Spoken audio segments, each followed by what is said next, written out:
बिस्मिल्लाहिर्रहमानिर्रहीम। अस्सलाम वालेकुम। दाढ़ी का मसला, मिकदार, मसलहत और उम्मत की हिकमत। सवाल: जनाब, हम लोग दाढ़ी के बारे में बड़ी उलझनों का सामना कर रहे हैं।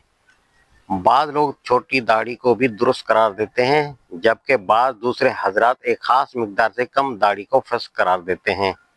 बराए करम इस सिलसिले में अपनी राय से आगाह फरमाएं।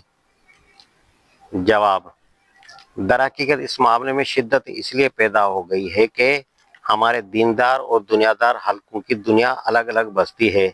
हमारा दीनदार तबका उमूमन ऐसे माहौल से ताल्लुक़ रखता है जहां दाढ़ी न रखना मुश्किल है और रखना आसान। अब जब ये लोग इन मसाइल को वहां छेड़ते हैं जहां दाढ़ी रखना एक तरह से जिहाद के बराबर है, तो सूरत हाल मुख्तलिफ हो जाती है। अगर कोई वहां दाढ़ी रखता है तो इसका मतलब होता है कि उसने अपने लिए बेशुमार मुश्किलात मोल ले ली हैं।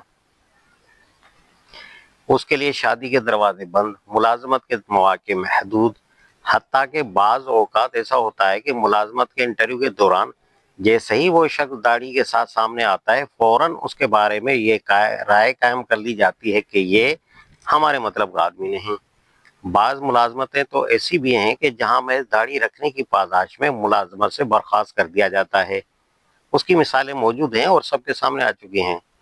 अब ऐसे माहौल में जब किसी शख्स ने इतनी कुर्बानी देकर दाढ़ी रखी हो, तो उसे ये पूछना कि कितनी मिकदार रखनी चाहिए, या ये कहना कि इस मिकदार की दाढ़ी पर भी तुम फासिक हो, हकीकत में उस शख्स को दोनों तरफ से मारने के मुतरादिफ है। उसने दाढ़ी रखकर अपनी दुनियावी मुश्किलात में इजाफा किया और आपने उसे दीनी आफियत से भी महरूम कर दिया। सवाल ये है कि क्या ये इस्लाह का दुरुस्त तरीका है? मेरी गुजारिश है कि हमारे दीनदार हल्के के लोग ठंडे दिल से सोचें कि ऐसे अफराद की इस्लाह का कौन सा तरीका हिकमत के मुताबिक हो, जिससे इस्लाह वाकई मुमकिन हो। मैं पहले भी बारहा तवज्जो दिला चुका हूँ और अब भी अर्ज करता हूँ कि दीन के काम के लिए आंखें खोलकर चलने की जरूरत है। ये वो जमाना है जिसमें दीन की जड़ें काटी जा रही हैं, लेकिन बाज लोगों को चंद जुज़वी मसाइल इस कदर अजीज हैं कि वो हर चीज को नजरअंदाज करके बस उन्हीं में उलझे रहते हैं। यकीनन रसूलुल्लाह सल्लल्लाहु अलैहि वसल्लम ने इंसानी जिंदगी के छोटे से छोटे पहलू के मुतल्लिक भी हिदायत दी हैं और दाढ़ी के बारे में भी अहकाम मौजूद हैं। लेकिन हमें ये बात नहीं भूलनी चाहिए कि रसूलुल्लाह सल्लल्लाहु अलैहि वसल्लम जिस मकसद के लिए तशरीफ लाए थे, वो ये नहीं था कि लोगों के चेहरों पर दाढ़ियां न थीं और आप सल्लल्लाहु अलैहि वसल्लम उन्हें दाढ़ियां रखवाने आए थे, बल्कि आप सल्लल्लाहु अलैहि वसल्लम की बासत का असल मकसद ये था।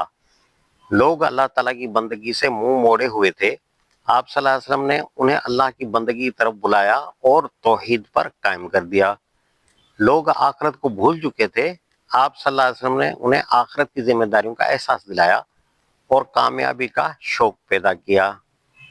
आज हालत यह है कि उस दिन की बुनियादें उखाड़ी जा रही हैं जो रसूलुल्लाह सल्लल्लाहु अलैहि वसल्लम लेकर आए थे और जिसे आपने दुनिया में नाफिज व गालिब किया था।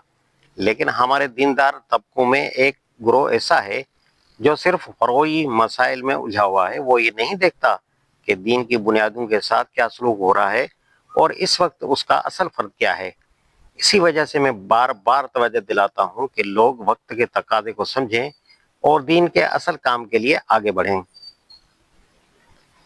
हमारे वाक़या ये है कि पहले दीन को पीछे धकेला गया है, तब जाकर दाढ़ी के साथ ये मामला पेश आया है।